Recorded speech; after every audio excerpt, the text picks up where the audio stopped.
থাকতো তাহলে মানুষেরা জানতে পারত যে এই লোকটা যে মারা গেছে তো ভালো না মন্দ।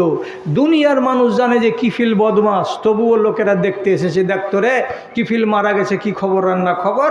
যারাই দেখতে আসে ওর ঘরের দরজার চোকাটের উপরে লেখা আছে আল কিফিলু মাগফুরুল্লাহু, কিফিলকে মাফ করে দেওয়া হয়েছে, কিফিলকে ক্ষমা করে দেওয়া হয়েছে।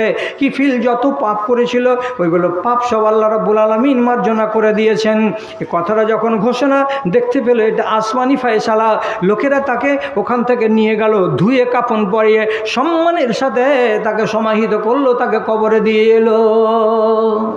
ভাইজান, আমার উদ্দেশ্য গোড়াখানে একটা নারী যে গেল একটা পুরুষ লোকের সংস্রবে এবং শারীরিক সম্পর্ক করতে গিয়ে তো কাঁপলো কেন? কেন কাঁপলো? কাঁপলো কি বলে যে আমি জীবনে এই বদ কাজ করি।